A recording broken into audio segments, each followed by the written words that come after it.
আসসালামু আলাইকুম। আপনারা আবার দেখতেছেন যে পরিবার কল্যাণ মন্ত্রণালয় আবারও বিশাল একটি নতুন নিয়োগ বিজ্ঞপ্তি প্রকাশ করেছে বাংলাদেশ পরিবার কল্যাণ মন্ত্রণালয়। আপনারা দেখতে পাচ্ছেন যে প্রথমে দেখেছেন রয়েছে পদের নাম, অর্থাৎ এখানে কোন কোন পদে কজন লোক নিয়োগ করবে, আবেদন করার জন্য শূন্য পদে মোট কজন লোক নিয়োগ করবে, আবেদন করতে বেতন স্কেল এখানে আবেদন করার জন্য প্রয়োজনীয় শিক্ষাগত অভিজ্ঞতা এখানে আবেদন করতে কোন কোন জেলাতে আবেদন করতে হবে, এখানে আবেদন করার জন্য অনলাইনে আবেদন শুরু এবং শেষ তারিখ কবে বিষয়ে আলোচনা করা হবে। তবে সম্পূর্ণ ভিডিও নিয়ে আলোচনা করার পূর্বে আপনার কাছে একটা রিকোয়েস্ট থাকবে, আপনারা অবশ্যই নতুন অবশ্যই আমার চ্যানেলটি সাবস্ক্রাইব করে রাখবেন এবং সাবস্ক্রাইব করে বেল বাটন প্রেস করবেন যাতে পরবর্তীতে কোনো নতুন নতুন ভিডিও আসবে আপনার কাছে নোটিফিকেশন চলে যায়। এখন মূল ভিডিওতে যাওয়া যাক। এখানে দেখছেন আবেদন করার জন্য প্রথমে দেখছেন 1 নম্বর পদ, সেটি হচ্ছে যে পরিসংখ্যানবিদ 1 নম্বর পদ। এখানে আবেদন করার জন্য শূন্য পদে 2 জন লোক নিয়োগ করবে 1 নম্বর পদে। এখানে আবেদন করার গ্রেড দেখছেন 14 অনুযায়ী বেতন দেয় প্রতি মাসে।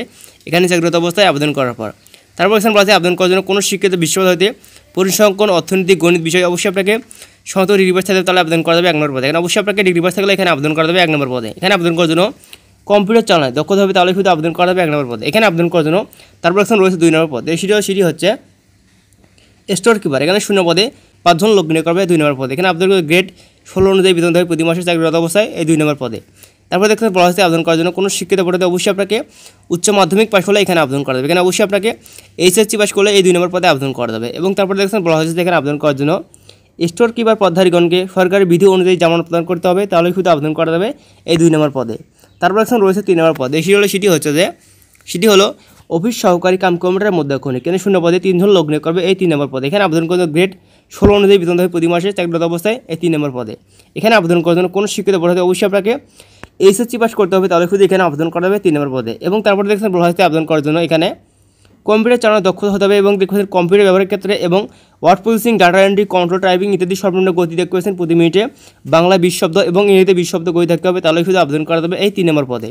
তারপর দেখছেন রয়েছে 4 নম্বর পদে, সেটি হচ্ছে স্বাস্থ্য সহকারী। এখানে শূন্য পদে 116 জন লোক নিয়োগ করবে এই 4 নম্বর পদে। এখানে আবেদন করে গ্রেড 16 অনুযায়ী বেতন দেয় প্রতি মাসে চাকরিরত অবস্থায় এখানে আবেদন করার পর। এখানে আবেদন করার জন্য কোনো শিক্ষিত বোর্ড হতে অবশ্যই আপনাকে উচ্চ মাধ্যমিক পাশ হলে এখানে আবেদন করা যাবে। এখানে অবশ্যই আপনাকে এইচএসসি পাস করতে হবে তাহলে শুধু আবেদন করা যাবে এই 4 নম্বর পদে। এখানে আবেদন করার জন্য অবশ্যই আপনাকে এইচএসসি পাস করতে হবে।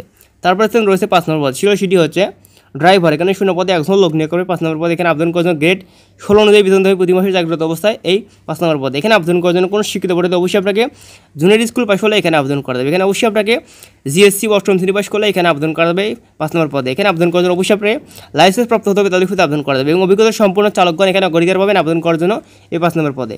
এখানে আবেদন করার জন্য শর্তাবলী সেগুলো হলো এখানে 18 থেকে 30 বছর হলে সকল পদের ক্ষেত্রে আবেদন করা যাবে। এখানে আবেদন করার ক্ষেত্রে এখানে অবশ্যই আপনাকে অনলাইনে আবেদন করতে হবে। এখানে আবেদন করার জন্য যে সকল জেলা প্রার্থী এখানে আবেদন করতে পারবেন সেগুলো এখানে বলা হয়েছে এখানে শুধু এখানে শুধু লক্ষ্মীপুর জেলার বাসিন্দা এখানে আবেদন করা যাবে। এখানে অন্য কোনো জেলা থেকে আবেদন করা যাবে না, এখানে শুধু লক্ষ্মীপুর জেলা থেকে আবেদন করা যাবে।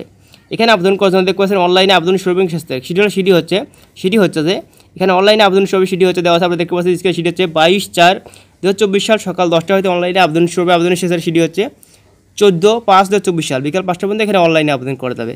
আশা করি আমার কথাগুলো বুঝতে পারছেন। ধন্যবাদ ভিডিও দেখার জন্য। আসসালামু আলাইকুম।